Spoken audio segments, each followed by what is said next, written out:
Menjelang Hari Raya Idul Adha 2025, harga sejumlah kebutuhan pokok di Pasar Gading Rejo Pringsewu terpantau stabil.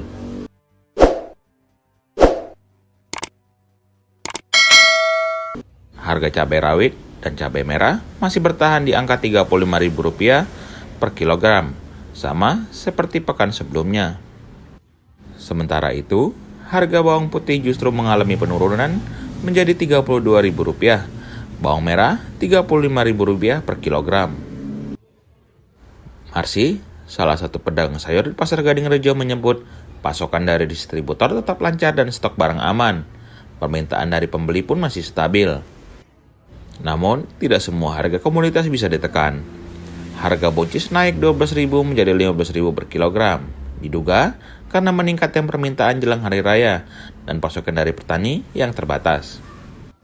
Ini kalau cabai bawang putih, bawang merah turun ya.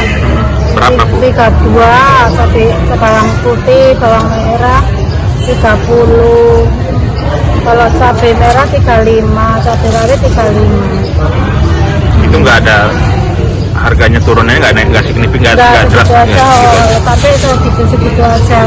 Kalau yang turun itu bawang merah sama bawang putih ya. Berapa, Bu? Bawang putihnya 32, bawang merahnya yang 30. Untuk pasokan sendiri aman ya, Bu, ya, nggak ada kendala ya untuk sampai ke sini.